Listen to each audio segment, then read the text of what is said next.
Item ಯಾವುದೇ ಇರಲಿ try ಮಾಡಿ ಆಚಿ ಚಿಕನ್ ಮಸಾಲಾ. ಜಾಯಿಂಟ್ ವೈಲ್ಡಿಂಗ್ ಕಟ್ ಆಗಿ ಯುವಕನ ಮೇಲೆ ಬಿದ್ದ್ಬಿಟ್ಟಿದೆ. ಗೇಟ್ ಬಿದ್ದಿದ್ರಿಂದ ಬಸವನಗುಡಿಯ ಸರ್ಕಾರಿ ಹೆಲ್ತ್ ಸೆಂಟರ್ ನಲ್ಲಿ ದೊಡ್ಡ ಅವಘಡ ಸಂಭವಿಸಿದೆ. ಸೊಪ್ಪು ಮಾರ್ತಾ ಇದ್ದ 25 ವರ್ಷದ ಯುವಕನ ಮೇಲೇನೆ ಗೇಟ್ ಬಿದ್ದ್ಬಿಟ್ಟಿದೆ.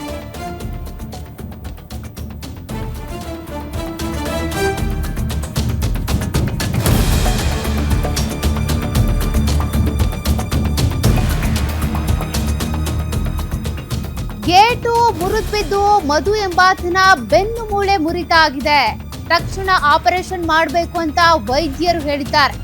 ಮಗನ ಸ್ಥಿತಿ ಕಂಡು ಆಸ್ಪತ್ರೆ ಎದುರು ತಾಯಿ ಗೋಳಾಡ್ತಿದ್ದಾರೆ.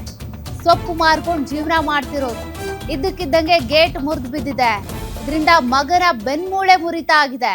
ಈಗ ಆಪರೇಷನ್ ಮಾಡಬೇಕು ಅಂತಿದ್ದಾರೆ ವೈದ್ಯರು. ಎಲ್ಲಿಂದ ದುಡ್ಡು ತರಬೇಕು, ಯಾರು ಹೊಣೆ ಇದಕ್ಕೆ? ಪಾಪ ತಾಯಿಯ ಗೋಳಾಟವನ್ನ ನೀವು ಇಲ್ಲಿ ಗಮನಿಸಬಹುದು. ಗೇಟ್ ಬಿದ್ದಿರೋದ್ರಿಂದ ಆಗಿರುವಂತ ಅವಘಡ.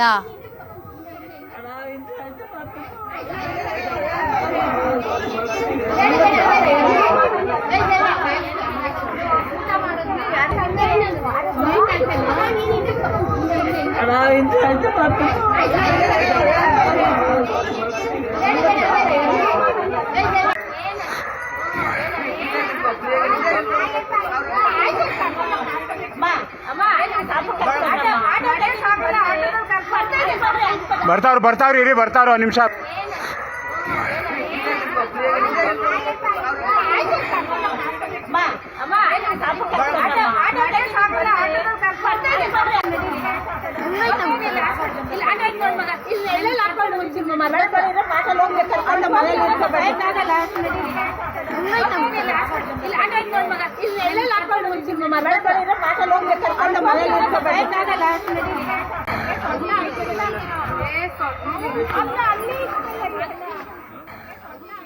ಗೇಟ್ ಮುರಿದು ಬಿದ್ದ ಕಾರಣ ಸೊಪ್ಪು ಮಾರ್ತಾ ಇದ್ದ ಆ ತಾಯಿಯ ಮಗನ ಬೆನ್ನು ಮೂಳೆ ಮುರಿತ ಆಗಿದೆ.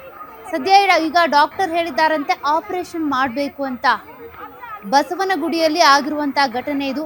ಮಗನ ಸ್ಥಿತಿಯನ್ನ ಕಂಡು ಪಾಪ ತಾಯಿ ಕಣ್ಣೀರಿಟ್ಟಿದ್ದಾರೆ, ಗೋಳಾಡ್ತಾ ಇದ್ದಾರೆ. ಗೇಟ್ ಮುರಿದು ಬಿದ್ದ ತಕ್ಷಣ ಪಾಪ ಆತನ ಬೆನ್ನು ಮೂಳೆನೇ ಮುರಿದು ಹೋಗಿದೆ. ಜಾಯಿಂಟ್ ವೆಲ್ಡಿಂಗ್ ಕಟ್ ಆಗಿ ಈ ರೀತಿಯಾಗಿ ಆಗಿದೆಯಂತೆ. ಯಾರು ಹೊಣೆ ಇದಕ್ಕೆ ಅಂತ ಸದ್ಯ ಪಾಪ ಆತನ ಪರಿಸ್ಥಿತಿಯನ್ನ ನೀವು ಗಮನಿಸ್ತಾ ಇದ್ದೀರಿ. ನಿತ್ರಾಣನೇ ಇಲ್ಲದಂತಾಗ್ಬಿಟ್ಟಿದೆ.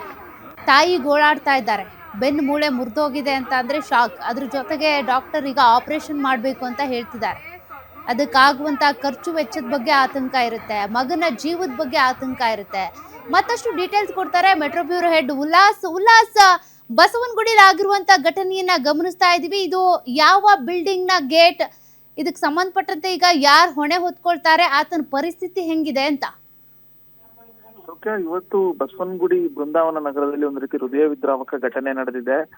ತನ್ನ ಪಾಡಿಗೆ ತಾನು ಸೊಪ್ಪನ್ನ ಮಾರ್ತಾ ಇರುವಂತಹ 25 ವರ್ಷದ ಮಧು ಎಂಬ ಯುವಕನ ಮೇಲೆ ಆ ಒಂದು ಪ್ರಾಥಮಿಕ ಆರೋಗ್ಯ ಕೇಂದ್ರದ ಗೇಟು ಏಕಾಏಕಿ ಮುರಿದು ಬಿದ್ದಿರುವಂತದ್ದು. ಕಾರಣ ಜಾಯಿಂಟ್ ವೆಲ್ಡಿಂಗ್ ಏನಿದೆ ಅದು ಕಟ್ ಆಗಿರೋದ್ರಿಂದ ಬೃಹತ್ ಗಾತ್ರದ ಗೇಟು ಆತನ ಬೆನ್ ಮೇಲೆ ಬಿದ್ದಿರುವಂತದ್ದು.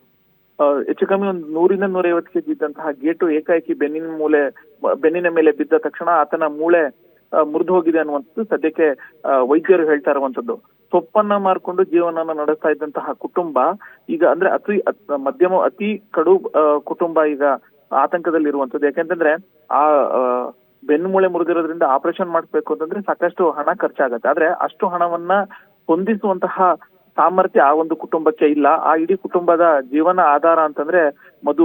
ತಾನು ಬೆಳಗ್ಗೆ ಎದ್ದು ಸೊಪ್ಪಿನ ವ್ಯಾಪಾರವನ್ನ ಮಾಡಿ ಕುಟುಂಬವನ್ನ ಮುನ್ನಡೆಸ್ತಾ ಇದ್ದ. ಸೊ ಈಗ ಏಕಾಏಕಿ ಗೇಟು ಬಿದ್ದಿರೋದ್ರಿಂದ ಆತನ ಪೋಷಕರಾಗಿರ್ಬೋದು ಮತ್ತೆ ನಿವಾಸಿಗಳಲ್ಲೂ ಕೂಡ ಆತಂಕ ಮನೆ ಮಾಡಿದೆ. ಯಾವಾಗ ಈ ರೀತಿಯಾದಂತ ಘಟನೆ ಆಗಿದೆ ಅನ್ನುವಂಥದ್ದು ಗೊತ್ತಾಯ್ತು. ಸೊ ತಕ್ಷಣನೇ ನಿವಾಸಿಗಳು ಎಲ್ಲರೂ ಕೂಡ ಆತನನ್ನ ಆಸ್ಪತ್ರೆಗೆ ಸಾಗಿಸುವಂತ ಕೆಲಸಕ್ಕೆ ಮುಂದಾದ್ರು. ವೈದ್ಯರು ಹೇಳಿರುವಂತದ್ದು ಆತನ ಬೆನ್ಮೂಳೆಗೆ ತೀವ್ರ ತರದ ಗಾಯ ಆಗಿದೆ. ಸೊ ಹೀಗಾಗಿ ಆಪರೇಷನ್ ಮಾಡ್ಲೇಬೇಕು ಅನ್ನುವಂತಹ ಒಂದು ಮಾತನ್ನ ವೈದ್ಯರು ಹೇಳಿದ್ದಾರೆ. ಆದ್ರೆ ಆ ಕುಟುಂಬ ಬಡ ಕುಟುಂಬ ಆಗಿರೋದ್ರಿಂದ ಆತನ ಆ ಆಪರೇಷನ್ಗೆ ಬೇಕಾದಂತಹ ಹಣ ಹೊಂದಿಸುವಂತಹ ಸಾಮರ್ಥ್ಯ ಆ ಕುಟುಂಬದಲ್ಲಿ ಇಲ್ಲ. ಸೊ ಹೀಗಾಗಿ ಅದು ಪ್ರಾಥಮಿಕ ಆರೋಗ್ಯ ಕೇಂದ್ರದ ಗೇಟ್ ಆಗಿರೋದ್ರಿಂದ ಸೊ ಸರ್ಕಾರನೇ ಮತ್ತೆ ಸಂಬಂಧಪಟ್ಟಂತ ಸ್ಥಳೀಯ ಶಾಸಕರು ಇದರ ಮಗನ ಚಿಕಿತ್ಸಾ ವೆಚ್ಚವನ್ನ ಭರಿಸಬೇಕು ಅಂತ ಹೇಳಿ ಪೋಷಕರು ಒತ್ತಾಯವನ್ನ ಮಾಡ್ತಿದ್ದಾರೆ. ಒಂದ್ ಕಡೆ ಒಂದು ತಾಯಿ ಅಳಲನ್ನ ವ್ಯಕ್ತಪಡಿಸಿದರೆ ಆಪರೇಷನ್ ಮಾಡಿದ್ರು ಕೂಡ ನನ್ನ ಮಗ ಸೇಫ್ ಆಗಿ ಜೀವಂತವಾಗಿ ಇರಬೇಕು, ಅದಕ್ಕೆ ಬೇಕಾದಂತ ವ್ಯವಸ್ಥೆಗಳನ್ನ ಮಾಡಬೇಕು. ಅಧಿಕಾರಿಗಳ ನಿರ್ಲಕ್ಷ್ಯದಿಂದಾಗಿ ಈ ರೀತಿಯಾಗಿ ಜಾಯಿಂಟ್ ಕಟ್ ಆಗಿದೆ ಅಂತಂದ್ರೆ ಏಕಾಏಕಿ ಕಟ್ ಆಗಿರೋದಿಲ್ಲ. ಕಳೆದ ಹಲವು ದಿನಗಳಿಂದಲೂ ಕೂಡ ಅಪಾಯದ ಅಂಚಿನಲ್ಲಿತ್ತು, ಅದನ್ನ ಗಮನಿಸಬೇಕಾಗಿತ್ತು. ಆದ್ರೆ ಗಮನಿಸದೆ ಈ ರೀತಿಯಾದಂತ ಒಂದು ದೊಡ್ಡ ಅನಾಹುತ ಆಗಿದೆ. ನನ್ನ ಮಗ ಈಗ ಜೀವನ್ ಮರಣ ಹೋರಾಟವನ್ನ ಮಾಡ್ತಿದ್ದಾನೆ. ಸೊ ಆದಷ್ಟು ಬೇಗ ನನ್ನ ಮಗ ಮೊದಲಿನಂತೆ ಎದ್ದು ಓಡಾಡುವಂಗ ಆಗ್ಬೇಕು. ಯಾಕೆಂತಂದ್ರೆ ಆತನೇ ನಮ್ಮ ಜೀವನದ ಆಧಾರ ಸ್ತಂಭ ಆಗಿದ್ದ. ಈಗ ಅವನಿಗೇನಾದ್ರೂ ಹೆಚ್ಚು ಕಮ್ಮಿ ಆಯ್ತಂದ್ರೆ ನಾವು ಇಡೀ ಕುಟುಂಬ ಬೀದಿಗೆ ಬೀಳುವಂತಹ ಒಂದು ಪರಿಸ್ಥಿತಿ ಇದೆ.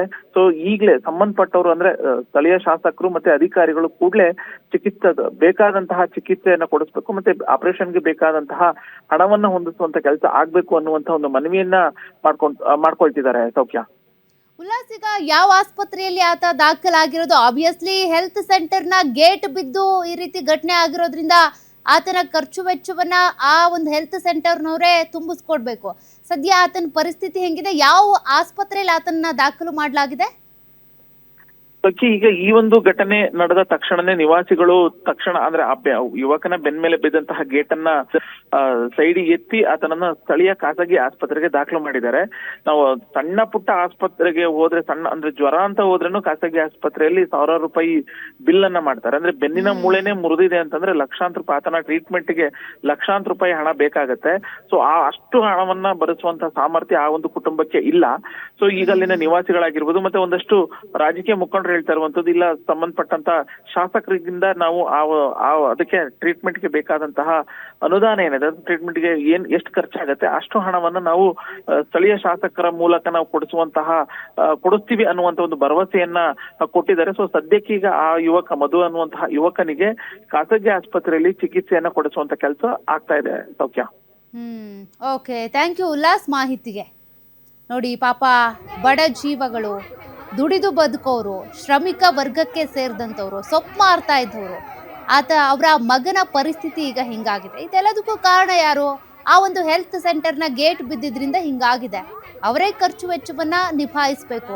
ಹಂಗೂ ಆಗ್ಲಿಲ್ಲ ಅಂದ್ರೆ ಅಟ್ಲೀಸ್ಟ್ ಸರ್ಕಾರ ಆದ್ರೂ ಪಾಪ ಇದಕ್ಕೆ ನೆರವು ಆಗ್ಲೇಬೇಕು. ಕಾರಣ ಸೊಪ್ಪು ಮಾರಿ ಜೀವನ ಮಾಡೋರ ಹತ್ರ ಎಷ್ಟು ಸೇವಿಂಗ್ಸ್ ಇರುತ್ತೆ? ಇವತ್ತೊಂದು ಜ್ವರ ಬಂತು ಅಂದ್ರೂ ಕೂಡ ಸಾವಿರಾರು ರೂಪಾಯಿ ಖರ್ಚಾಗುತ್ತೆ. ಈಗ ಲಕ್ಷಾಂತರ ರೂಪಾಯಿ ಖರ್ಚು ಮಾಡಿ ಬೆನ್ನು ಮೂಳೆ ಮುರಿತಕ್ಕೆ ಸಂಬಂಧಪಟ್ಟಂತೆ ಸರ್ಜರಿ ಮಾಡಿಸ್ಬೇಕು ಅಂದರೆ ಕಷ್ಟ. ಹೀಗಾಗಿ ಸರ್ಕಾರ ಆದರೂ ನೆರವಾಗಲಿ ಅಥವಾ ಹೆಲ್ತ್ ಸೆಂಟರ್ ಎಷ್ಟಾಗುತ್ತೋ ಅಷ್ಟು ನೆರವನ್ನು ಕೊಡಲಿ ಅನ್ನೋದು ನಮ್ಮ ಆಶಯ. ಆದಷ್ಟು ಬೇಗ 25 ವರ್ಷದ ಆ ಯುವಕ ಚೇತರಿಸ್ಕೊಂಡ್ರೆ ಸಾಕು.